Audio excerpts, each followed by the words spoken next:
The dark side of human nature no one warns you about. I used to think people were mostly good, just misunderstood.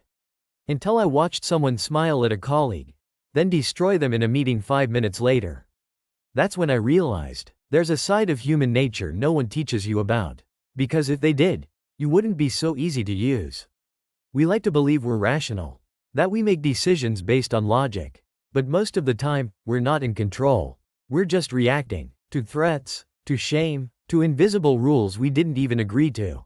This is where human nature psychology becomes survival training. Not theory, not books. But watching how people really act when their image is threatened, or their ego is bruised, or their status is on the line. That's when you start seeing it.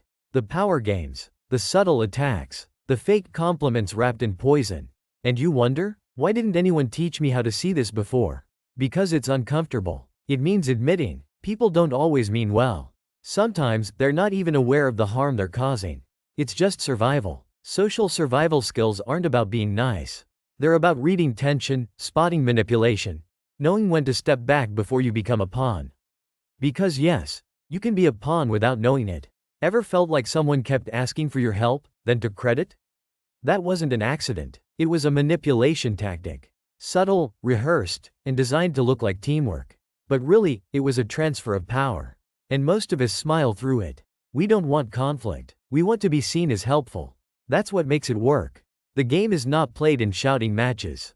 It's played in silences. In who gets interrupted, who gets backed up, who gets invited into quick meetings that never reach your calendar. These aren't small things. They're signs of a social hierarchy you weren't told existed. People don't rise by accident. They understand power dynamics, not just formal authority, but real influence. Who controls the flow of information? Who gets people to agree without asking directly? Who disappears when blame needs to land? You won't see it unless you stop focusing on words. Start watching patterns. Who gets away with what, and why? Who makes others nervous? Who shifts the room without raising their voice? These are the ones playing game theory in real life. Not maliciously, just instinctively. Because once you feel what it's like to lose power, you start making sure it doesn't happen again. This is where emotional intelligence stops being soft. It becomes armor. Knowing what triggers others. Knowing when you're being guilted, not guided. Knowing when someone's compliment is just a leash. We all want approval. That's the crack. That's where the hook goes in. So the smartest manipulators don't control you through fear. They do it through validation. You're the only one I'd trust with this. I know you'll do a better job than anyone. Sounds good, right? Until you're cleaning up their mess at 11 p.m. while they're out networking. This is not a rant. It's a survival mindset. You can't change how the game works, but you can stop playing blind. Most people think office politics tips are about sucking up. They're not. They're about seeing who benefits when I fail, who stays neutral when I'm attacked, who always has something nice to say, but never backs me when it counts. These aren't random. They're data points. The unspoken social rules aren't written anywhere. But break them, and you'll feel it fast. You'll be left out of loops, given vague feedback, told to be more of a team player, with no real explanation. It's not personal. It's structural. Every group protects its internal status system. If you don't understand it, you'll keep stepping on invisible lines. This is where Muta one thinking comes in. Ask, what game is being played here? Ask, if I react emotionally, who gains? Ask, am I solving a problem, or becoming someone's tool? These questions hurt at first, because they pull you out of the fantasy that people are always fair, that merit is enough, that your hard work speaks for itself. It doesn't. Not if you're not aligned with the power network. Not if you challenge the wrong ego at the wrong time. Not if you assume everyone's playing the same game you are. They're not. Some are playing for image. Some are playing for protection. Some are just playing not to be eaten. You think silence means agreement?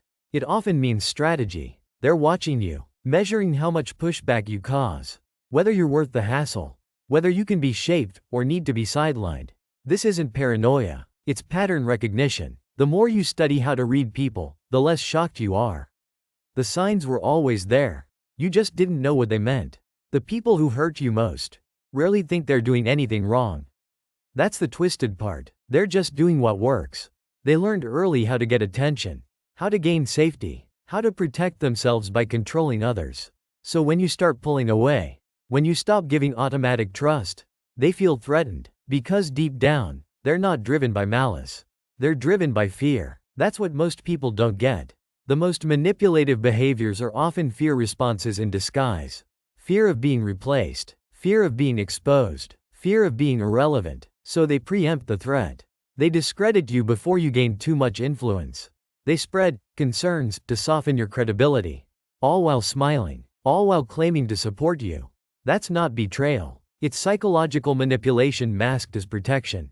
The trick is, they rarely believe they're being fake.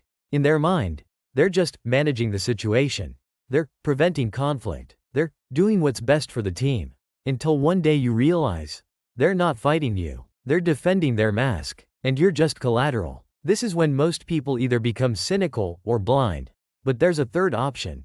Wake up. Learn the street smart skills that don't get taught in school. Learn how influence actually moves. How status is preserved. How fear wears suits and speaks in polite emails. And then you stop being the easy target. You stop walking into traps out of guilt. You stop explaining yourself to people who've already made up their mind. Not with aggression, with awareness. You don't need to win every fight. You just need to stop stepping into battles you were never meant to fight. Most of the tension you feel daily, it's not personal. It's structural. It's the weight of silent expectations crushing your spine. Smile more. Talk less. Don't take things personally. Play along, and maybe you'll get to stay. But that's not survival. That's self-erasure. You'll look up one day and not recognize your own reflection. Because the game slowly rewired you. Unless you stay conscious. Unless you keep asking, whose game am I in? Whose win depends on my silence? Whose version of me is being rewarded here? That's when social hierarchy explained turns from theory into clarity. You don't need to become ruthless. Just real. Say less when you're angry. Watch more when you're confused. Withdraw before they frame your resistance as instability. This is not weakness. It's strategy. People think how to win in life means grinding harder. No, it means choosing which games you even play. Not all wins are worth it. Some cost your peace, your integrity, your sense of reality. That's the hidden tax. Nobody warns you, because they're paying it too. So they normalize the suffering.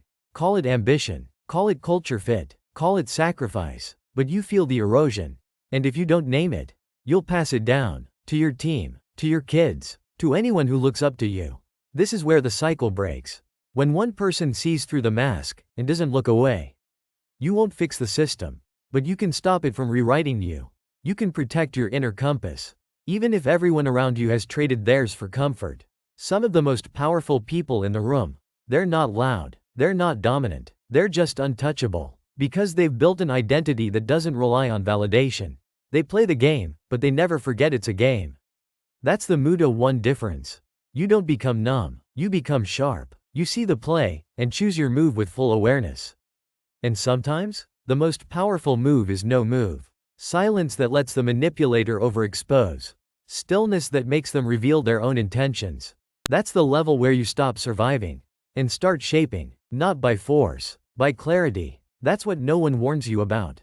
That real power isn't taken. It's seen. And once you see it, it's hard to unsee. So now the question becomes, are you ready to see it? Or would you rather keep pretending?